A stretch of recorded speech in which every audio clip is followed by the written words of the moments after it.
نحمده ونصلي ونسلم على حبيبه الكريم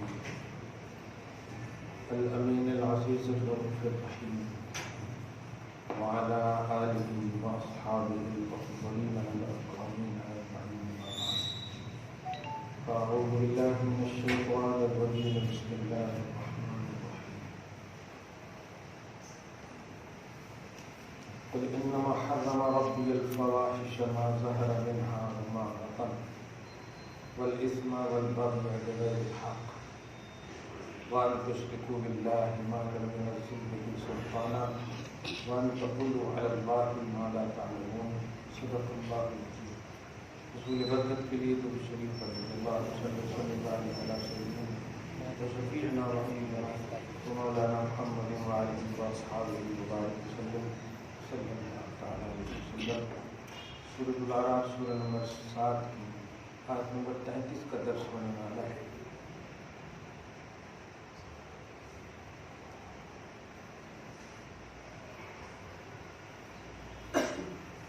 اللہ سبحانہ ارشاد فرماتا ہے، حبیب مکرم آپ ارشاد فرمائیے، انما حرم ربی الفواحش ما ظہر منها وما بطن. بے شک میرے رب نے ظاہری باطنی تمام بے حیائیوں کو حرام فرمایا ہے.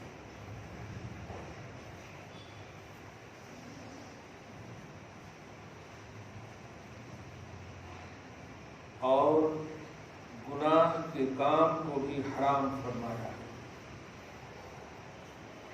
اور ناحق ظلم کرنا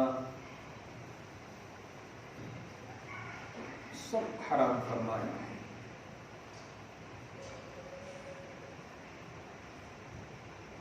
اس بات کو بھی حرام فرمایا کہ اللہ کے ساتھ اس چیز کو شریک کیا جائے یا کرو جس چیز پر کوئی دلیل نہیں اس نے اتاری ہے. اور اس بات کو بھی حرام فرمایا کہ اللہ پر وہ باتیں کہو جو تم نہیں جانتے.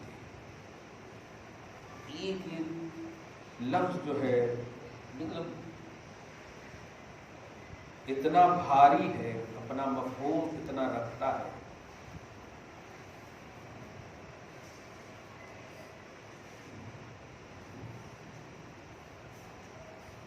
سورہ بنی اسرائیل 111 آیتوں پر مشتمل ہے. سفر معراج کا اس سے بڑا عنوان میں سمجھتا ہوں کہ نہیں ہو سکتا. 111 آیتوں پر مشتمل ہے. تمام آیتوں کا اسٹڈی کریں گے، آپ مطالعہ کریں گے تو اگر یہ کہا جائے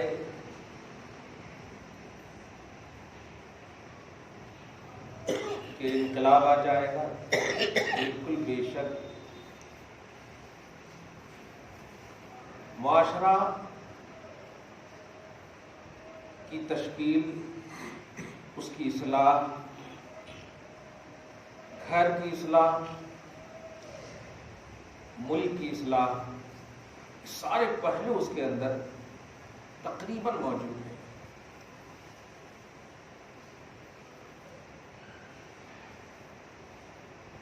آیت کا آغاز ہی دیکھیں آپ، پاکیزگی کی تعلیم دیتا ہے. پاک ہے وہ ذات. یہ لفظ اتنا اٹریکٹیو ہے کہ لے گئی اپنے بندے کو. یہ تو اپنی جگہ پر ہے ہی، لیکن اس توحید اور رسالت کے عنوان کو جو پاکیزگی کا ایک آئینہ دیا، پاک ہے وہ ذات. اگر صرف معراج کا عنوان دیکھیں تو اللہ رسول ہے، اللہ بلانے والا، رسول جانے والے.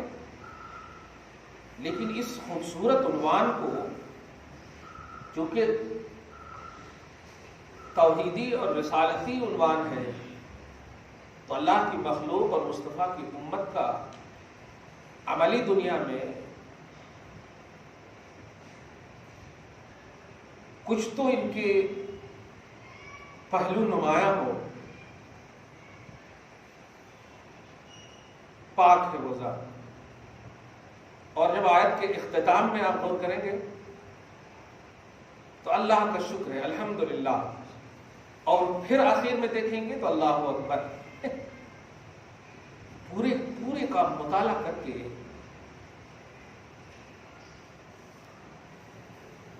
معراج کا فلسفہ سمجھ میں آتا ہے کہ انسان اپنی زندگی میں کمپلیٹ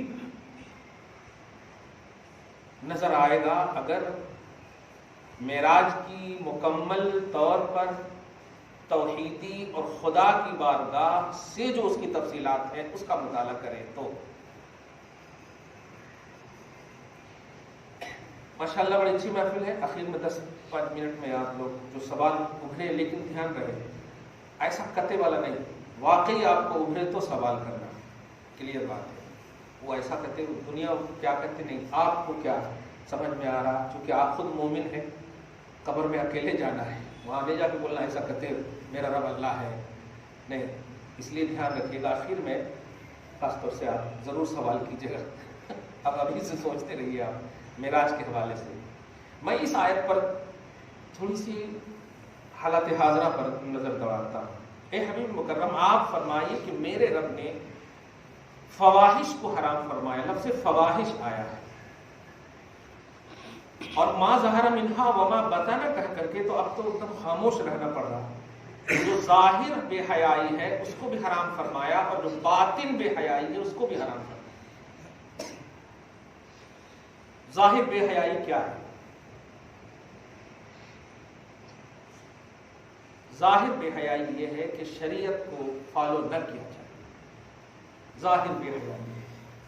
اسی لیے قرآن پاک پارہ نمبر 21 کی شروع کی آیت میں آپ دیکھیں گے ان الصلاۃ تنہی عن الفحشاء والمنکر، بے شک نماز بے حیائی اور بری باتوں سے روکتی ہے. اس کا مطلب کیا ہوا؟ جو نماز نہیں پڑھیں گے بے حیائی آنا اس کے اندر لازمہ، کیونکہ اللہ پاک نے فرمایا کہ نماز روکتی ہے. اب اگر نماز نہیں پڑھیں گے تو بے حیائی نہیں، اس سے نہیں روک پائیں گے، کیونکہ قرآن نے بے حیائی سے رکنے کا معیار صلاح کو قرار دیا. ان الصلاۃ تنہی، بے شک نماز روکتی ہے. سمجھ رہے؟ بے شک نماز روکتی ہے بے حیائی سے اور بری باتوں سے. مصلی وہی ہوگا جو بے حیائی اور بری باتوں سے بچے گا. نہیں بچ رہا ہے تو اس کا مطلب نماز میں کچھ تو کمی بیچی ہے. نماز پڑھ کے بھی اگر نہیں بچ رہا ہے تو لفظ فحشا ہے وہاں پہ. یہاں فواحش جمع ہے. مفہوم تقریباً وہی ہے. ظاہری اور باطنی دونوں بے حیائی سے اگر بچنے والے مومن بچ رہے ہیں تو سمجھیے کہ اللہ سبحانہ اس کی نماز کو، اس کی عبادتوں کو قبول کر رہا ہے. اور ایک بے حیائی ہے پرسنلی، اور ایک بے حیائی ہے آپ کی تو نہیں ہو لیکن آپ کی رسپانسبلٹی میں جو لوگ ہیں وہ نہیں بچ پا رہے ہیں، تو اس کا بھی وبال آپ پر ہے. میں جو منظر کھینچ رہا ہوں آپ اس کو سمجھیے. ہمارے بچے، ہماری بچیاں، کیا ضرورت پڑی ہے کہ ہم قوم کی بیٹیوں کے حوالے سے آواز اٹھا رہے ہیں؟ اس لیے کہ قرآن پاک نے صرف ہم کو بچنے نہیں کہا ہے، ہمارے ماتحت جتنے بھی ہیں، ماتحت سے مراد ہر مومن بھائی بھائی ہے.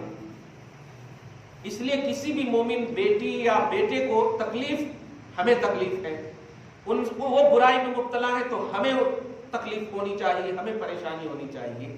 آپ اس بات کو سمجھیے کہ ہم کسی کی حیا کو تار تار ہوتے ہوئے دیکھ کر، کسی کے اوپر حجاب کے خلاف انگشت نمائی کرتے ہوئے دیکھ کر کیوں ہم تڑپ اٹھے؟ اس لیے کہ قرآن نے کہا تھا، قرآن نے ایک تصور دیا تھا کہ تم نمازی ہو تو پھر پرسنلی طور پر بھی بے حیائی سے بچو، اور بے حیائی دیکھتے ہوئے اگر دیکھو کہ ہو رہی ہے تو اپنی اظہار بیزارگی کا 3 آپشن دیا اللہ تعالیٰ نے، زبان سے، ہاتھ سے، دل سے اظہار کرو. آج امت نے کیا ہے الحمدللہ. یہ بہت بڑی بات ہے. معراج نہیں آتا تو اس پر تفصیلی گفتگو ہوتی، حجاب کے خوبصورت عنوان پر مناسبت ہے. اسی قسم کی آیت جو ہے پارہ نمبر 15 میں وہی سورہ بنی اسرائیل کے حوالے سے اللہ پاک نے وَلَا تَقْرَبُوا الزِّنَا آیت نمبر 32 میں فرمایا زنا کے قریب بھی نہ جانا، انہو کان فاحشۃ وساء سبیلا، اس لیے کہ وہ فاحشہ ہے. فاحشہ کی جمع فواحش ہے کہ وہاں کہا گیا. فاحشہ کی وہ بہت بری چیز ہے، وساء سبیلا بہت بری جگہ ہے. اس کے بعد فرمایا آیت نمبر 33 میں کہ کسی جان کو ناحق قتل نہ کرو جس کو اللہ نے محترم فرمایا ہے. کبھی کبھی مسلمان مطلب اینکروں کے سامنے سے سنتا ہوں ایک دو جملہ کہ اپنا ہاتھ کاٹو تم اپنا ہاتھ کاٹو، دیکھو ہندو مسلم نظر آ رہا، سب کا خون ایک ہی نظر آ رہا. اس طرح کی باتیں بولتے ہیں. تو خیر یہ سماجی اور ملکی سطح کے جملے ہو سکتے ہیں، لیکن حقیقت میں محترم اللہ کے رسول صلی اللہ علیہ وسلم نے جو مسلمانوں کے حوالے سے ارشاد فرمایا، اس بات پر فخر کرے آپ. نبی فرماتے ہیں اے آدم کے اولاد، تمہارا خون، تمہاری عزت تمہارے اوپر حرام ہے. اب حرام کا مطلب سمجھ رہے ہیں، کھانا پینا نہیں، یعنی ناحق خون نہیں بہا سکتے اپنوں کا، ناحق کسی کی عزت پر انگلی نہیں اٹھا سکتے. اور عزت پر انگلی اٹھانا، خون بہانا عموماً ناحق ہی ہوتا ہے. کوئی حق نہیں سمجھتا کسی کو قتل کرنا. اگر حق ہے تو پھر تو قصاص ہو جائے. کسی کی عزت پر انگلی اٹھانا یہ حق ہو ہی نہیں سکتا. آپ اس بات پر غور کیجئے، اللہ سبحانہ تعالی قہار ہے، جبار ہے، شان ہے اس کی، ان اللہ علی کل شیء قدیر، وہ ہر چیز پر قادر ہے. اور خصوصاً اس کا حبیب. ذرا منظر کھینچ رہا ہوں میں، کیچ کر لیجیے گا. آپ مومن ہیں، اللہ کو پیارے ہیں. مومن تو ہے لا یرضی لعبادہ الکفر، میں کفر کو پسند نہیں کرتا. اس کا مطلب ایمان کو پسند کرتا ہوں، تو صاحب ایمان بھی پسند ہے اللہ کو. کلیئر بات ہے. تو آپ پسندیدہ اللہ کی بارگاہ میں ہیں. آپ غور کیجیے کہ کیا کوئی اپنے پسندیدہ کو تکلیف میں مبتلا دیکھ کر موٹ زبان میں بولوں چین سے رہ سکتا؟ مگر سنیے، یہ تو ایک عام بات ہے. خدا تو قہار جبار ہے، وہ تو کیا نہیں کر سکتا آپ سمجھیے، بلکہ ہر ممکن چیز کر سکتا. بتائیے حضور پاک صلی اللہ علیہ وسلم کو پاؤں لہو لہان ہوتے ہوئے دیکھ کر کیوں نہیں آسمان کو گرایا؟ سمجھ رہے آپ؟ جب صدایا گیا تو کیوں نہیں اپنی قدرت کا اظہار فرمایا؟ قہاریت و جباریت کیوں نہیں؟ یہ چیز کو ہم کو سمجھنا ہوگا. اور معراج کی خوبصورت عنوان میں کہ اللہ پاک نے اپنے حبیب کو اپنے پاس کیوں بلایا، ان تفسیروں میں ایک تفسیر یہ بھی آتی ہے اس لیے کہ حبیب کو بہت تکلیف ہوئی تھی، لوگوں نے بہت ستایا تھا، ایمان نہیں لائے، غمزدہ تھے، مغموم تھے میرے آقا. سوال یہ ہے جب حضور اللہ کے حبیب ہیں اور غمزدہ تھے تو پھر جنہوں نے غم دیا تھا ان لوگوں کو اٹھا کے پٹک دینا چاہیے، چور دینا چاہیے، لگا دینا چاہیے، جو چاہیے وہ کر دینا چاہیے. صحیح ہے کہ نہیں؟ میرے حبیب کو تکلیف دیا تو نے، لیکن ان کی طرف دیکھا بھی نہیں اور حبیب کو کہا کہ جبرائیل جاؤ میرے حبیب کو بلا کر لے. اس بات پر ذرا غور کیجیے گا. میں جو ذہن دینے جا رہا ہوں وہ یہ ہے کہ اپنوں کا درد سمجھیے، اپنوں کی تکلیف کو سمجھیے اور سنت الہیہ کو یہ جو رواج دینے کا ایک تصور دے رہا ہوں اس کو سمجھیے. ہمارے معاشرے میں کیا ہے، اگر آپ کے بھائی تکلیف میں ہیں، ارے رہن دو جی، ابھی ذرا گئے تو پھر بولتے پیسہ مانگ لیتے، یہ لے. اس طرح کی سوچ جو ہماری گھٹیا ہو چکی ہے، کسی کی تکلیف کو دور کرنے کے لیے محنتیں کرنا جو آپ کی پاسبلٹی میں موجود ہے آپ کی قدرت میں کر سکتے ہیں. آپ کے تھوڑے سے لب ہلانے سے، تھوڑی سی مطلب ہلانے سے اگر ہو جاتا ہے تو یہ کرنا اتنا بڑا اعلیٰ کام ہے کہ اللہ سبحانہ نے قدرت رکھنے کے باوجود دشمنوں کو کچھ نہیں کیا، اپنے محبوب کی تکلیف کو دور کرنے کی سوچا. دیکھیے میرے محبوب دنیا آپ کے لیے کیا سوچتی ہے وہ نہیں دیکھوں گا، مگر میں آپ کو تکلیف میں دیکھنا نہیں چاہتا، یہ میری سنت ہے. اور یہی چیز ہمارے اندر ختم ہو چکی ہے. کہاں سے فیضان ہوگا؟ فلسفہ سمجھ رہے ہیں آپ؟ معراج النبی کا سب سے بڑا یہ فلسفہ ہے کہ اپنوں کو تکلیف ہو تو دور کیجئے. یہ نہیں آج عورتوں والی عجیب ذہن ہو گئی. ارے بھائی گلاس اگر پھوٹ گیا ہے، کانچ کا گلاس، تو اب جس سے پھوٹا ہے نا پہلے اس سے جھگڑا کریں گے. اب اتنے دیر میں اس کے پاؤں میں بھی چبھ جا رہا، اس کے ہاتھ میں بھی چبھ جا رہا، وغیرہ وغیرہ سب ہو جا رہا. اب اسے اٹھا لے، پھوٹ گیا ہے، اب بس اتنا کہ اگر صحیح ہو سکتا تو ٹھیک ہے جھگڑا کرو، صحیح ہو بھی نہیں سکتا پھر جھگڑا کیوں کر رہے ہو؟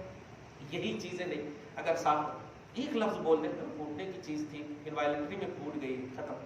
دیکھیے آپ پھر کبھی نہیں اس سے پھوٹے گا، توجہ آٹومیٹک اس کو آ جائے گی. اب ڈانٹتے رہیں گے تو خود سوچے گا بھائی ڈانٹ کر کے کچھ ہونے والا ہے؟ بتاؤ تو کچھ ہونے والا ہے؟ پھر کیوں؟ یہ عورتوں کا عجیب سا ذہن ہو گیا. اب بڑے بڑوں کا بھی اب ذہن ہوتا جا رہا. معراج کی عنوان میں خوبصورت پہلو دے رہا ہوں، تفصیل سے کل کروں گا انشاءاللہ، کہ اپنوں کا درد سمجھیے. معراج کا سب سے خوبصورت عنوان ہے اپنوں کا درد سمجھیے. یہ جملہ میں بول رہا ہوں لیکن در حقیقت یہ توحیدی جملہ ہے. اللہ پاک نے اپنے حبیب کا درد محسوس تو نہیں بولوں گا، اپنے حبیب کے درد کو، غم کو دور کرنے کے لیے سب کو ایک طرف کر دیا، سب کو ایک طرف کر دیا. اور جبرائیل کو کہا بلا کر لاؤ. تمام نبیوں کو کہا جاؤ بیت المقدس. تمام نبیوں کو کہا. پورے زمین والے ستائے ہو، تیری کیا حیثیت ہے؟ پورے آسمان والوں کو کہہ دیا سج جاؤ، دھج جاؤ. کیا بات ہے! یہ ہوتا ہے اپنوں کی خوشی کے لیے جس کو بولتے ہیں آسمان و زمین کے کلاوے لگا دینا، سب کچھ کر دینا. مجھے بولو آپ، ارے میں ہوں نا. آپ ایک اور جملہ بول رہا ہوں، بڑے ہیں بزرگ ہیں اس بات کو سمجھے گا. اگر آپ کی بیٹی سسرال میں ہو، فون آ جائے ابو بہت تکلیف میں ہو، تو آپ کا سب سے پہلا جملہ ہوگا رکو بیٹی 5-6 دن کے لیے، ہفتے کے لیے آ جاؤ. اب اس بات کو سمجھیے جو میں جملہ دے رہا ہوں صحیح ہے کہ نہیں؟ فون آ جائے تکلیف میں ہو تو رکو بھیا کو بھیج رہا ہوں اور میں داماد جی سے بات کر رہا ہوں یا ان سے بات کر رہا ہوں، ذرا 1 ہفتہ کے لیے بھیج دیجیے. سوال یہ ہے کیوں بلا رہے ہیں؟ وہ آٹومیٹک جواب ہے کہ جو تم کو غم ہے نا، کام دھام زیادہ کرنے کی وجہ سے، ساس کے کی وجہ سے، ٹارچر کی وجہ سے، وہ سب 1 ہفتے 2 ہفتہ رہو، وہ ہم لوگ بات کر لیں گے. یہ تکلیف کو، اپنوں کی تکلیف کو، جو چہیتے ہوتے ہیں، جو آپ کے دل کے قریب ہوتے ہیں، جو اپنے قریب ہوتے ہیں، اس کی تکلیف کو دور کرنے کے لیے آپ سوچتے ہیں. یہ نہیں کہ آپ ساس سے لڑنے کے لیے شروع کر دیں گے. آپ دھیان دیجیے گا، ہمارے معاشرے میں ایسا پہلو ہے. لڑنے اگر جائیں گے تو پھر بیٹی کی زندگی ایسے ہی تباہ ہو جائے گی. صحیح سولوشن یہ ہے کہ 1 ہفتے 2 ہفتے کے لیے ریکویسٹ کر کے بلا لے، پورا ریلیکس ہو جائے، سکون میں ہو جائے. پھر آپ کو بات کرنا ہے تو آپ سائڈ سے بات کریں. نباہ ممکن ہے تو ٹھیک ہے، نہیں تو وہ اپنا پروسیس آپ بائک سے کرتے جائیں. صحیح ہے ایک دم اسی پیمانے میں آپ آئیے. یا رسول اللہ آپ کو کیوں بلایا گیا؟ جواب ملا اپنوں نے ستایا تھا. کیا بات، سب ستائے تھے. ہو سکتے رکیے میرے حبیب، ان لوگوں نے ابابیل کا عنوان نہیں دیکھا، میری قدرت کو نہیں دیکھا، قوم لوط کا حشر نہیں دیکھا، اوپر سے نیچے، نیچے سے اوپر پٹک دیا، موسیٰ کی قوم کو سور بنا دیا، بندر بنا دیا میں نے. ایک عام نبیوں کو ستانے کا یہ لوگوں نے نہیں دیکھا. لیکن کمال ہے یہ سب کو ایک طرف کر دیا. یہ میرے عذاب کے بھی لائق نہیں ہے، تم اتنے اچھے ہو. کیا بات ہے! میں ایک لمحہ بھی تمہیں تکلیف میں نہیں دیکھنا چاہتا. آ جاؤ. اور لانے کے لیے کیا خوبصورت منظر ہے. کبھی موسیٰ سے ملوا رہے، اب ملانے کے بعد کبھی پھر کہہ رہے کہ جبرائیل یہیں تک رہو، اب میں ہوں، میرا حبیب ہے. کیا بات ہے! کیسے خوش نہیں ہوگا؟ آپ خالی اپنے محبوب کے لیے کچھ کر کے تو دیکھیے، خالی آپ ہوٹل بک کر کے تو دیکھیے، سارا غم ایسے ہی بھول جاتا وہ. سمجھ رہے نا؟ یہ ہے اللہ پاک. تو اپنوں کا درد سمجھیے. فلسفہ معراج میں، عنوان معراج میں یہ خاص عنصر غالب ہے. اپنوں کی تکلیف کو اپنا سمجھ کر کے دور کرنا، یہ سنت الہیہ ہے. جس نے اپنے کو تکلیف دیا ہے اس کی طرف دھیان دینا یہ سنت نہیں ہے. اسی لیے یہ سنت جب اللہ پاک نے فرمائی، حبیب پاک صلی اللہ علیہ وسلم کو بھی ہم نے دیکھا، عرب والے نے جب ستایا، لے جاؤ، تمہیں میرا گھر چاہیے، چھوڑ دو. ابو بکر کے پاس گئے، چلو. کیا بات ہے! چاہتے تو اپنے سگے جو رشتہ دار تھے ان سے بھی کہہ سکتے تھے، اور محمد صلی اللہ علیہ وسلم اگر کہتے تو یقیناً آگے بڑھتے. لیکن نہیں، ہجرت کی رات ابو بکر کو جا کر کہا دیکھیے اپنے سے شیئر کرنا، اپنے رازدار سے، اپنے محرم راز سے پرسنلی بات شیئر کرنا ہے. خالی پہنچے تو حضرت ابوبکر صدیق کی آپ سوچئے کیا معراج ہوئی ہوگی، اور کیا بات ہے، تاجدار انبیاء آئے ہوئے ہیں، اللہ چلنا ہے ابوبکر، چلنا ہے ابوبکر، ہاں کیا اچھا کمال یہ ہے، رکیے میں کپڑے وپڑے گھڑی کر لیتا ہوں، سب سنبھال لیتا ہوں. نہیں، اسی حال میں سب چھوڑ دیے، چلیے یار. یہ سمجھیے جب ہمارا ذہن ایکٹیو ہو جاتا ہے نا، تب جا کر کے اس کے ماں سوا کسی کی طرف متوجہ نہیں ہوتا. توحید اور رسالت کا یہ کانسیپٹ ہے. اللہ نے نبی کے حوالے سے ایسے فرمایا، نبی نے اپنے صحابی کے حوالے سے ایسا فرمایا. پھر صحابہ کرام دیکھیے، حضرت عمر ابن خطاب، ذرا غور کیجیے، حضرت علی کو جب نبی نے کہا جانا ہے اویس قرنی کے پاس، سوال کر سکتے تھے نا کہ ہم تو افضل ہیں، ہم تو اعلیٰ ہیں، ہم صحابی ہیں، وہ تو صحابی نہیں ہے. یہ ہوتا ہے اللہ رسول کے یاد میں فنا ہونے والے کا تصور کہ وہ چھوٹا موٹا کسی کو نہیں دیکھتا. توحید و رسالت اس کے بعد بس ختم. توحید و رسالت سب سے بڑی دولت ہے. باقی اس جانب سے جو حکم ہوگا ہم ماننے کو تیار ہیں، ہم کسی کی ڈیویژن نہیں کرنے کو تیار. اب دیکھیں اویس کرنے کی بارگاہ میں آ گئے، اور کس لیے آئے آپ کو بتائیں؟ مغفرت کی دعا کے لیے. کیا بات ہے، مغفرت کی دعا کے لیے. آج ہم انتظار کرتے ہیں کہ ہمارا بیٹا ہمیں سلام کرے، کیوں میں بڑا ہوں. ہمارا بھتیجا ہمیں سلام کرے، کیوں میں چچا ہوں. ہمارا بھانجا ہمارے سلام کرے، کیوں میں ماموں ہوں. یہ عورت والا ذہن تو ہو سکتا ہے، توحید و رسالت والا ذہن نہیں ہو سکتا. میرے نبی سے آپ بڑے نہیں ہو سکتے. نبیاں بڑے نہیں تو امتیاں کہاں سے بڑے ہو.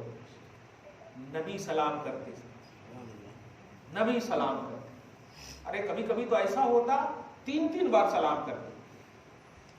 بخاری شریف میں حدیث ہے 3 بار سلام کرتے جب تک جواب نہیں مل جاتا. آپ بتائیں اس سے بڑی بھی کوئی چیز ہو سکتی ہے؟ ہم کیسے سچے عاشق ہو سکتے؟ نہیں ہو سکتے. ہمیں رواج دینا ہوگا ان چیزوں کو. ہمیں نیکیوں کے حوالے سے اگر برائیوں کا احساس ہو رہا ہے تو سمجھیے آپ بہت اچھے انسان ہیں. سچا نیکوکار وہی ہے جو ہمیشہ اپنی کمی پر دھیان رکھے.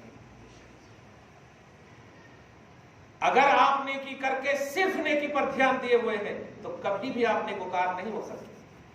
اسی لیے اتنا، اب آپ غور کریں، حضرت ابوبکر صدیق سے جب حضرت عائشہ نے ایک موقع سے پوچھا تھا،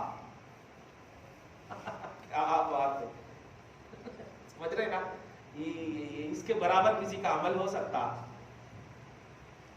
اس کا ہو سکتا. کیا جواب دیا تھا؟ ستاروں کے برابر کسی کا عمل ہو سکتا، ستاروں کے برابر. حضرت عمر ابن خطاب کا، نبی صلی اللہ علیہ وسلم عمر ابن خطاب. اچھا پوچھنا چاہ رہی تھی یا رسول اللہ میرے ابو، حضور سے پوچھا، مطلب خوش ہوتی ہے، اس خوش فہمی میں ہونا چاہ رہی تھی. اصل یہ ہے امت کو بتانا، یا رسول اللہ آپ کے ساتھ رہتے میرے ابو، آج نام لے لیجیے میرے ابو کا، یہ کہنا چاہ رہے ہیں. حضور پاک صلی اللہ علیہ وسلم سے جب فَأَيْنَ أَبِي، میرے والد. پھر ایسا یہ جو منظر بتا رہا ہوں میں، ارشاد فرماتے ہیں کہ ہجرت کی رات جو ایک لمحہ میرے ساتھ ابو بکر کاٹے ہیں، عمر کی ساری عمر کی عبادتوں پر وہ ایک لمحہ بھاری.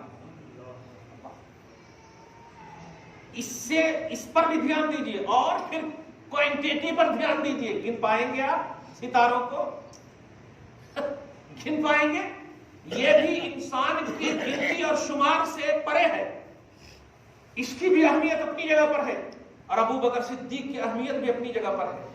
یہ راز و نیاز، یہ جو نیکیوں کا ایک کانسیپٹ ہے. پہلے دیکھیے اب حضرت عائشہ صدیقہ کو جو وہ سوچی ہوئی تھی، اس سوچ کے خلاف بول کر کے ایک ذہن دیا کہ جو تم سوچی ہوئی یہ ایک ظاہری طور پر نیکیوں پر فخر کا عنوان ہے. میں یہ جواب دے کر پھر جب تم سوال کرو گی تو وہاں پر فخر نہیں بلکہ یہ سمجھ میں آئے گا کہ یہ جو اعمال کی افضلیت یا تقوی و پرہیزگاری کی جو کاملیت ہے، اس کا بیس کیا ہے؟ اس کا بیس تیرا نبی ہے صلی اللہ علیہ وسلم. یہ ہے ہمارا سب سے پلس پوائنٹ زندگی کا جو ہمیں اور آپ کو سمجھنا ہے.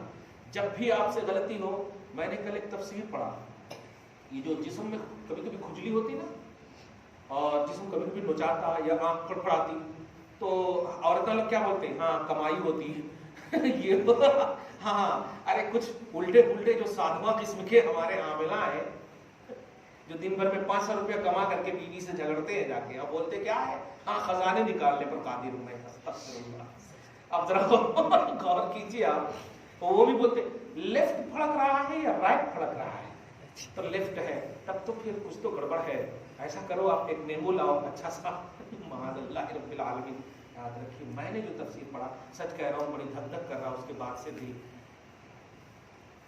جسم کا کوئی حصہ جو پھڑ پھڑ کرے یا کھجلی تک ہو, سمجھ جائیے کہ کچھ گناہ ہو رہا ہے. سوچئے ہمارے جسم میں کھجلی بھی یہ نیکیوں کی وجہ سے نہیں, گناہوں کی وجہ سے ہو. کتنا اللہ تبارک و تعالیٰ نے ہمیں نیکیوں کے باب میں اسٹک کیا ہے, نیکیوں کے باب میں ہمیں بالکل ٹھوس بنانے کی کوشش فرمائی. اللہ پاک نے نہیں, ہمیں کوشش کرنے کی تلقین دی. ہم لوگ عجیب خواب غفلت میں ہیں, بھلبھلیا میں پڑے ہوئے ہیں, اس میں ہو رہا ہے اس میں ہو رہا ہے. تو جس امتی کا یہ حال ہو کہ اس کی کھجلی میں بھی اس لیے مطلب کھجلی ہو رہی ہے کہ اس سے گناہ سرزد ہو رہے ہیں, سوچئے اگر ایکسیڈنٹ ہو رہا ہو یا کچھ اور بیماریوں کا عنوان ہو یا کچھ اور ہو, سمجھ جائیے کہ کیا ہو رہا ہوگا ہماری زندگیوں میں. خدا آپ کو ہم سب کو جسمانی اور روحانی دنیا میں شاداباد رکھے, ہر چھوٹے گناہ سے محفوظ فرمائے. لیکن دھیان رہے کہ ہر پہلو کو اللہ پاک نے توحید اور رسالت کے حوالے سے آپ کے لیے اس طرح سے تفصیلات کے باب میں واضح فرما دیا ہے کہ بس آپ کو توجہ دینے کی ضرورت ہے. سر فہرست اللہ پاک نے ظاہری اور باطنی بے حیائی سے آپ کو روکا ہے. ظاہری طور پر بھی آپ بچیں, یہ آپ کا بھلا ہوگا. باطنی طور پر بھی آپ بچیں, یہ آپ کا بھلا ہوگا. گناہوں کے کام سے بچیں, آپ کا بھلا ہوگا.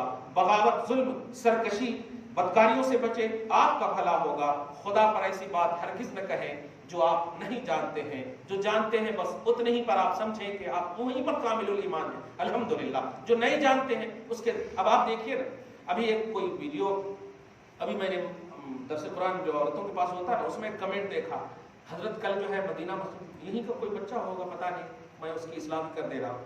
کل مدینہ مسجد میں بولیے گا کہ حضور جب معراج کو گئے تو اپنے بستر پہ علی کو کیوں سلائے تھے. اب آپ بتائیے, آپ کو سوچ رہے ہیں میں جو جملہ بول رہا ہوں, کیا معراج کے عنوان میں کیا کہا, حضرت علی کو کیوں سلائے. اب آپ بتائیے یہ کتنا بڑا چک ہے. حضور صلی اللہ علیہ وسلم ہجرت جب کرے تھے تو ابو بکر صدیق کو ساتھ لے گئے اور بستر پر سلائے تھے. تو ہجرت میں سلائے تھے یہ تو معلوم ہے, اب معراج میں بستر میں سلائے تھے, بستر سے گئے تھے وہ خود دار ام ہانی کے گھر. آپ تو دار ام ہانی میں تھے. اب آپ بتائیے وہ میرے ویڈیو پہ کمنٹ کیا اتنا لمبا, السلام علیکم ورحمۃ اللہ وبرکاتہ, حضرات کل کے بیان میں مدینہ مسجد میں آپ سے گزارش ہے یہ بیان کیجیے. اب آپ بتائیں, پہلے تو ہمت پر داد دے رہا ہوں میں کہ کیسے تم مطلب کہنا بھی تھا تو فون کر دیتے آپ. تحریر آپ یہ بتانا چاہ رہے تو میرے کو معلوم ہے, اب کتنا رانگ ہے بتائیے. قرآن کیا کہتا ہے, جو تمہیں نہیں معلوم اس کے پیچھے مت جاؤ. زبان سے, آنکھ سے, سننے سے, دل سے, سب سے اللہ تعالیٰ سوال کرے گا. یہ محبت نہیں ہے, رانگ ہے, رانگ. یہ ریئل لائف نہیں ہے, رانگ لائف نہیں ہے. اب سمجھ رہے ہو کہ محبت کر رہے ہیں, کسی کی ریئلٹی کو برقرار رکھنا یہ ہے اصلیت. اس کے اوپر نیچے جانا یہ اصلیت نہیں ہے. یہ تو اطراء کہتے ہیں عربی میں, غلو. یہ غلط چیزیں ہیں. تو جو چیزیں نہیں معلوم ہیں اس کے آگے پیچھے نہیں جاؤ. جتنا معلوم ہے نا اتنے ہی آپ کامل ایمان ہیں, آپ مکمل ہیں. حضرت ابوبکر صدیق سے ایک روایت یہ ہے کہ اللہ کی حقیقت کو, اللہ کی حقیقت جان کر تھک جانا بہت بڑا علم ہے. اب جملے پہ غور کریں, اللہ کے راز کو جاننے سے تھک جانا یہ بہت بڑا علم ہے. کیوں؟ اس لیے کہ آپ اللہ کے راز کو مکمل کیسے جانیں گے؟ وہ تو دائرے میں آ ہی نہیں سکتا، وہ تو اپنے اس میں آ ہی نہیں سکتا، تو کیسے آپ بول سکتے کہ میں مکمل جانتا ہوں؟ تو آپ جانتے جانتے جو تھک گئے، یہی بہت بڑا علم ہے آپ کے پاس، یہ بہت بڑا علم ہے۔ اب آپ بتائیے، ابو بکر صدیق رضی اللہ تعالیٰ عنہ یہ کہہ رہے ہیں کہ نہ جاننا بہت بڑا علم ہے، لا علم علم الکامل ہے، یہ ہے، اور اپن لا علم کو علم الکامل سمجھ رہے ہیں۔ یہ بہت بڑی غلطی ہے، ایسا کبھی نہیں کرنا۔ جو معلوم ہے وہ ٹھیک ہے، الحمدللہ اس پر عمل کرو، اور نہیں معلوم ہے تو معلوم پہلے کرو، اس کا ڈیٹیل، اس کی تحقیق، اس کا بیک گراؤنڈ، یہ سب پورا ڈیٹیل کتاب میں خالی پڑھ لیے تو کبھی کبھی چک ہو جاتی ہے۔ دیکھیے ایک مولانا صاحب بیان کر دیے کہ 7ویں آسمان پر حضرت جبریل علیہ السلام سے ملاقات ہوئی۔ اب اگر مطلب مولانا اگر اچھے ہیں تو ہو سکتا ہے سب قطع لسانی کی وجہ سے، لیکن میڈیا میں تو آ گیا نا، اب غیر لوگ تو اس کو اچھالیں گے۔ جبریل علیہ السلام سے ملاقات کی، وہ کعبہ سے ٹیک لگا کر بیٹھے ہوئے تھے، اور جبریل علیہ السلام نے کہا آؤ میرے بیٹے۔ کتنی بڑی غلطی یہاں پر ہو رہی ہے۔ فرشتے تو باپ بیٹے ان سب سے پاک ہے نا۔ ایک تو یہ غلطی ہوئی کہ جبریل بیٹا کہیں گے، بہت بڑی غلطی ہوئی، سمجھ رہے نا، بیٹا باپ سے یہ سب پاک ہے، سمجھ رہے۔ اور دوسری بڑی غلطی کہ وہ جبریل علیہ السلام نہیں ہے، وہ حضرت ابراہیم علیہ السلام جو بیٹا کہہ کے پکار، سمجھ رہے نا، جد امجد میں سے آؤ بیٹے، ابن صالح کہہ کے پکار۔ تو یہ چیزیں کیا ہو رہی ہیں؟ خالی یہ جو مطلب یہ کہ بس ایک تقریری جھنکا، ایک لفاظی دنیا، بس کیسٹ سن لیے کون بیان کر رہے، کیسے بیان کرنے کے لیے آ گیا تو ہم بس یعنی مقرر کو مدرس سمجھ گئے۔ دعوت کرنے والے، تبلیغ کرنے والے، ٹھیک ہے جہاں تک معلوم ہے وہ مبلغ، داعی، مقرر ہو سکتا، لیکن مدرس، محقق، مصنف کے اعلیٰ پہلو ہے بھائی، اس منصب پر نہ آؤ۔ اور ایک بات کلیئر کہہ دے رہا ہوں، اس معاملے میں آپ کوئی نئی بات پیش مت کرو خدا کے واسطے، جو اللہ رسول کی بات ہے وہی پیش کر دو آپ، صحیح ہے کہ نہیں؟ جو مقرر جو ہے، جو لوگ یہ کہتے ہیں یہ بالکل کسی نے آج تک بیان نہیں کیا ہے، یہ بالکل نئی بات ہے، وہ بات کو ایک دم ریجیکٹ کر دیجیے۔ وہاں پر کہیے نہیں، آپ وہ بات مت پیش کیجیے جو کسی نے بیان نہیں کیا، بلکہ وہ پیش کیجیے جو نبی نے، رسول نے، صحابہ نے، تابعین نے، جس نے بیان کیا ہو وہ بات پیش کیجیے۔ کوئی نئی بات پیش کریں گے تو پھر تو یہ بدعت ہو جائے گی، یہ تو ایڈیٹنگ ہو جائے گا۔ اللہ رسول، صحابہ، تابعین، ائمہ اربعہ، یہ محدثین، شارحین، یہ ساری باتیں اتنی ہے کہ سن سن کر کے عمر کم پڑ جائے، اس لیے نئی باتیں نہیں چاہیے۔ مگر چونکہ ہماری عوام بھی نعرے تکبیر، نعرے رسالت میں ہے، بس کہاں نعرہ لگانا، کیسے نعرہ لگانا۔ ایک تو مقرر کا یہ حال ہو گیا، نعت خوانوں کا ایک عجیب حال ہو گیا کہ آج کل یہ نوٹاں اڑانے والے عجیب ہی ہو گئے، کمال فیشن بن گیا ہے یار، نوٹ اڑا رہے اور سیلفی کی طرح ایسے کر رہے ہیں۔ کیا مذاق بنا لیا ہے دین کو، اس طرح کی حرکتوں سے باز آنے کی، کیونکہ اللہ تعالیٰ نے ظاہری بے حیائی، یہ ہے اصل عنوان میرا، ظاہری بے حیائی اور باطنی بے حیائی، دونوں سے اللہ پاک نے آپ کو باز رکھنے کے لیے کہا ہے۔ یہ سب بے حیائی کے لوازمات ہیں۔ دیکھیے نعت شریف غلط نہیں ہے، نذرانے دینا بھی غلط نہیں ہے، لیکن طریقہ کار تو بہرحال غلط ہے، بہرحال غلط ہے۔ آپ کیوں اس طرح کر رہے ہیں؟ آپ بند مٹھی دیجیے نا اس کے جیب میں، یا پھر ان کو پڑھنے نہیں دیجیے تاکہ ڈسٹربنس نہ ہو، پھر سارا پیسہ جمع کر کے ان کو دے دیجیے گا بعد میں جا کر کے۔ یہ ڈسٹرب جو کر رہے ہیں یہ بار بار، یہ کتنا غلط لگ رہا ہے۔ ایسا کہیں بھی آپ نہیں دیکھیں گے کہ ایسا حضور پاک صلی اللہ علیہ وسلم نے حضرت حسان کو دیا، لیکن پڑھنے کے بعد دیا ہے تاکہ وہ ڈسکنٹینیو نہ ہو، مدحت میں، نعت میں، مطلب ڈسٹربنس بھی نہ ہو، ڈسکنٹینیو بھی نہ ہو، اور پڑھنے والے کو نفسانی خواہشات بھی نہ اجڑے، ارے واہ واہ آ رہا ہے نا یہ کرم میرے پیر کا، آنے دو آنے دو، اب جب آنا بند ہو گیا تب آگے شعر پڑھیں گے، یہ کیا ہے؟ تو نفسانیت کی طرف بھی ہم خود مجبور کر رہے ہیں ان کو، صحیح ہے؟ اللہ تعالیٰ آپ کو ہم سب کو محفوظ فرمائے۔ جی کچھ پوچھیں گے آپ لوگ کہ دعا کر لیں؟ دعا کر لیں۔ دعا ہے اللہ تعالیٰ آج کی اس خصوصی گفتگو کو حبیب پاک شاہ اولاد کے وسیلے سے قبول فرمائے، اپنی شان کریمی کے مطابق اجر عطا فرمائے، گھر بار میں اولاد میں برکتیں عطا فرمائے، نسلوں کی بخشش فرمائے، نسلوں کی حفاظت فرمائے۔ وصلی اللہ تعالیٰ علی خیر خلق محمد وآلہ وأصحابہ اجمعین برحمتک یا ارحم